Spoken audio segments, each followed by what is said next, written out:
Makanya selain aku dilarang Mas Farel nyanyi, tak pikir-pikir emang capek nyanyi itu. Iya enak, bayarannya enak banget. Sehari bisa 10, 15, paling dikit dulu berapa? Yo 5 juta gitu. Kalikan aja sebulan. Itu kalau satu lokasi ya. Nah kalau misalnya 2 lokasi, misalnya kalau di tempat Sidoarjo ini nyanyi 2 lagu langsung ngeropel ke Surabaya, 3 lagu aja, terus ngeropel ke Madura 2 lagu, pulang lagi ke Surabaya gitu, misalnya kayak gitu. Itu malah lebih banyak. Kalau Eti itu malah lebih banyak tuh. Jadi di Sidoarjo dapat 400, 16 sawerannya 1 juta, jadinya itu di Surabaya 700.000 belum sawerannya. Terus di Madura malah lebih banyak kan sawerannya, terus lebih banyak bajingannya tuh. Cuman gue capek banget banget capeknya Pol. Perjuangan banget ya Kak Rose, banget gitu. Sebetulnya sih lebih ke hobi bukan nyanyi.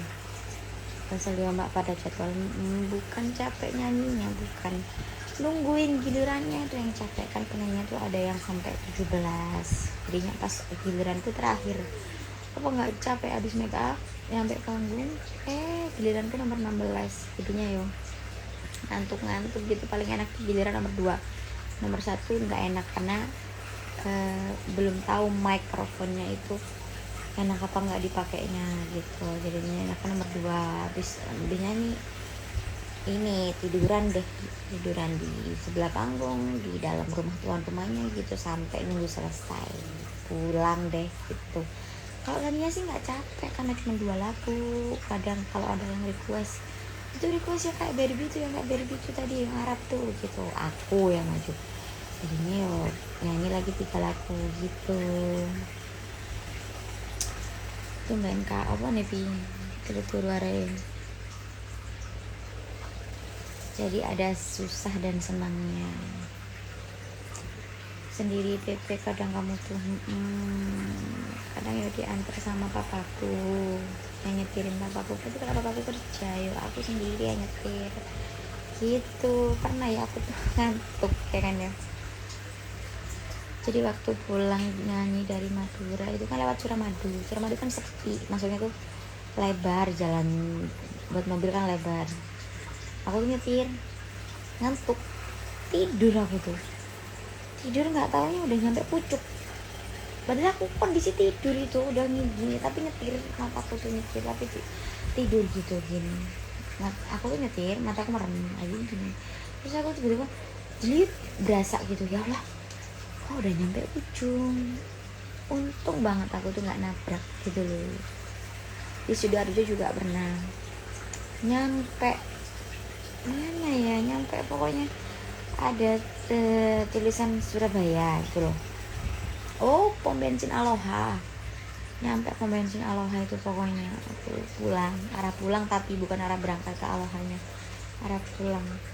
Tidur aku nyetir itu udah benar-benar hilang, udah hilang, jadi udah benar-benar merem, hilang mimpi gitulah intinya.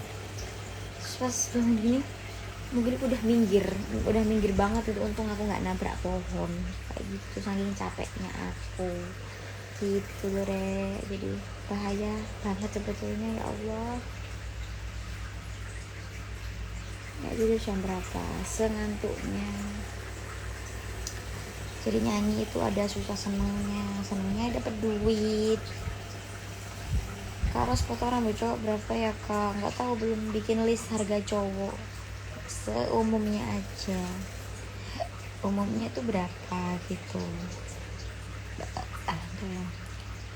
Pernah ingat sampai itu tidur di dalam mobil juga, yang mbak ganti baju ke PP di mobil kalau nggak salah tuh. Kalau tidur dalam mobil itu sering.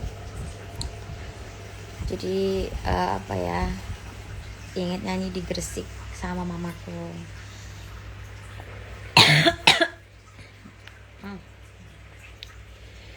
Terus sama Monata itu di Gresik ya kan. Jadi karena aku bener-bener nggak kuat banget ngantuknya, aku tuh bukannya berhenti di pom bensin, tapi aku berhenti di ini pinggir jalan banget, pokoknya sebelah pohon di depan rumahnya orang gitu.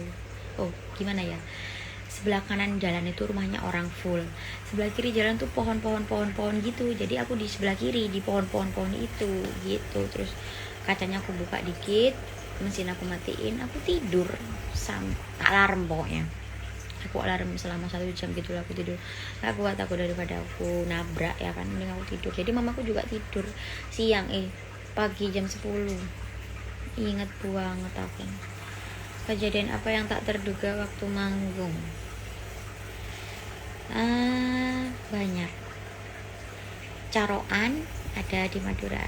Itu waktu itu aku nyanyi sama Ica Caroline. Jadinya ini caroan, ada caroan, dan orang yang lagi mabuk itu agak tua sebapakku gitu, umur 50-an lah. Ica Caroline itu pakai baju putih. Nah, yang diincer sama yang mabuk itu yang baju putih. Siapa lagi kalau bukan Ica? Berarti si bapak-bapak mabuk itu ini hancurin panggung. Jadi panggungnya tuh digebrak pakai besi panjang, besinya terop tuh, besi panjang. Karena nggak diturutin, dia tuh kan request lagu terus, nyawernya cuma 2000-an gitu, minta terus. Nah yang lain nggak dikasih kesempatan buat nyawer. Jadi bapak itu terus ada kok di YouTube, ada, tapi di YouTube waktu caroknya nggak ada, adanya waktu aku nyanyi sama Ica. Terus dikeprok lah panggung itu pakai besi sampai sound sistemnya tuh jatuh semua. Terus aku takutnya kena kepalaku atau apa. Jadinya semua penyanyi disuruh turun, disuruh masuk ke rumahnya tuan rumah. Tapi bapak yang mabuk yang mukul pakai besi panjang tadi tuh ngomong pakai bahasa Madura, pokoknya intinya dia tuh mau nyanyi duet sama yang pakai baju putih, yaitu Ica gitu. Banyak sih, ada yang kejadian yang tak terduga lagi tuh ini, uang sawerannya yang dikardus sama uang buat bayar ya manggung-manggung itu, musisi penyanyi itu tuh dibawa kabur sama orang gitu. Jadinya kita nyanyi dari maghrib dari Selasa Isya sampai jam 4 pagi itu nggak dibayar sama sekali.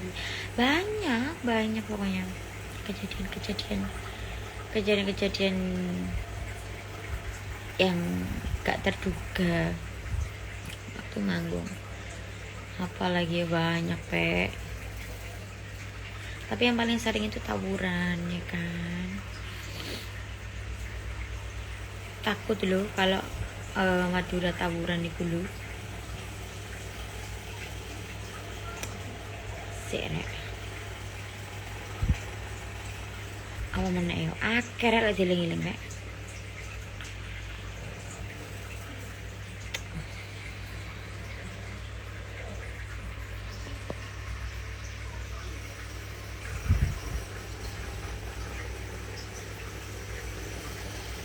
Walau raga kita terpisah jauh, namun hati kita selalu dekat. Bila kau rindu, pejamkan matamu dan rasakan aku. Wes ya kan cinta aku arek. Pengen mulai, cuma kok Mas Farel kurang mari ke game. Ku cinta itu kan asinnya wong SBY ya mbak. Ku cinta maksudnya karena solusi kulit kering, kusam pas hamil, apakah harus juga gitu? Kering terus beruntusan di sini, kan hormon orang hamil. Lo cinta, oh bukan, lo cinta tuh asli orang Jakarta, asli banget orang Jakarta, bukan orang Surabaya. Ica kalau besar nggak ada niatan dipondokin, papanya yang minta dipondokin, cuma akunya nggak tega.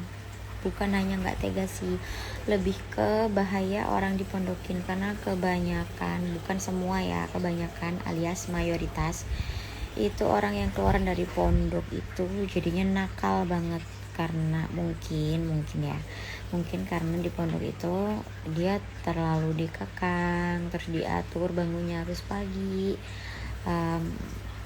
makan mandi harus subuh banget, terus masak ya kan, masak nasi itu loh. Terus makannya juga tahu tempe di pondok itu, tahu tempe tiap hari. Terus anak keluar dari pondok jadinya nakal karena belum tahu dunia luar gitu. Itu yang aku khawatirin banget. Jadi aku bilang ke papanya nggak usah lah Pak dipondokin Pak, kan papanya dulu mondok gitu. Terus gedenya nakal papanya itu, nggak usah lah Pak dipondokin Pak, cukup aku yang didik anak aku di rumah. Kayak waktu aku diatur sama bapakku ketat banget, kayak di pondok juga sih di sini tuh diatur bapakku sendiri karena kan bapakku guru agama gitu, jadi kan ketat. Terus udah dimamnya loh Kak, di atas AC-nya dilepas, jadinya langsung ini panas. AC-nya ditaruh di ini di salon. Aku makin gendut tapi itu loh, kok kayaknya aku makin gendut, ngerasa makin gendut aja. Kayak ini mau di Pondok Indah itu enakan SMP Mbak, 3 tahun SMA sekolah biasa Kak, biarin kayak di sini. Jadinya aku dulu tuh ya tak bilangin yuk, dari aku SMP sampai SD kecil, dari aku kecil sampai aku SMA itu aku tuh berasa kayak hidup di pondok. Kenapa? Karena jam 8 malam itu nggak boleh keluar rumah. Jadi subuh sholat kan berjamaah sama bapak ibu mama maksudku, kok ibuku takon ibu sopo, sama mamaku. Terus duhur juga sholat sendiri kan, bapakku kerja. Asar sholat sendiri juga, bapakku kerja. Nah maghrib ini yang paling aku diketatin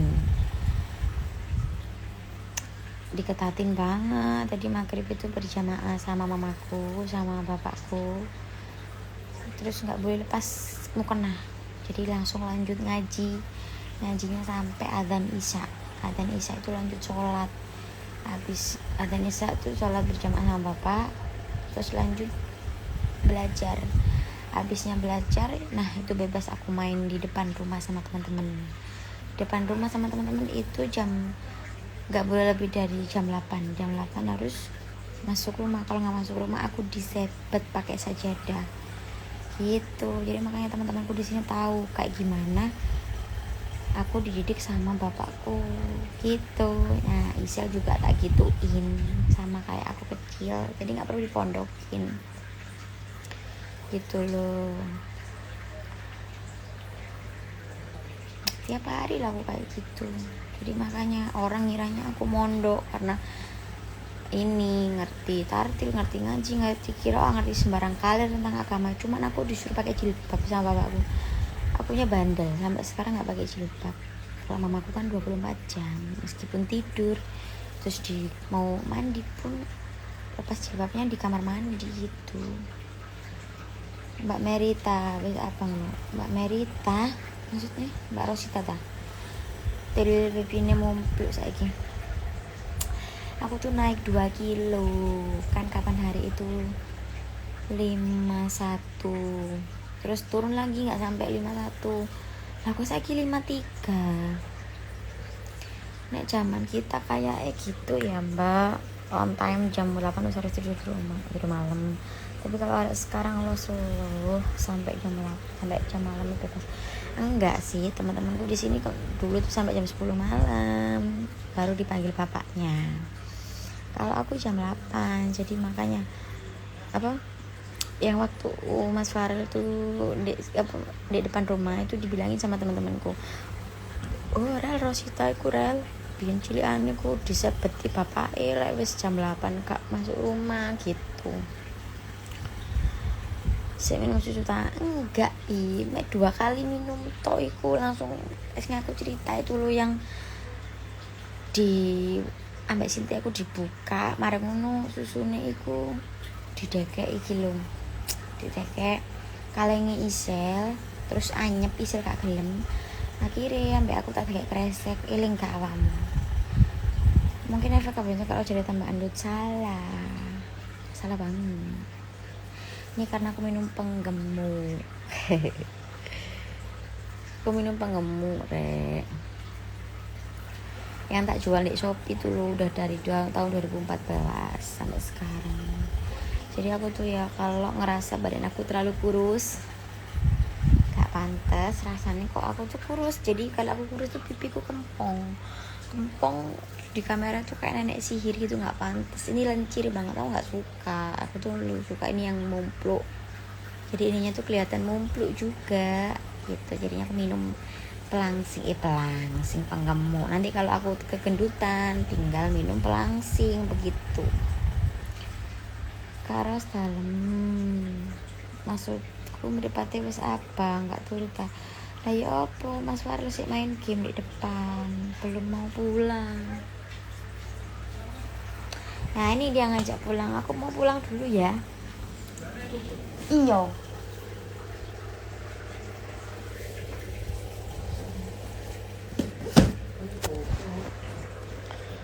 Aku pulang ya Rek. Hati kita seneng. Rengginang ya tapi belum.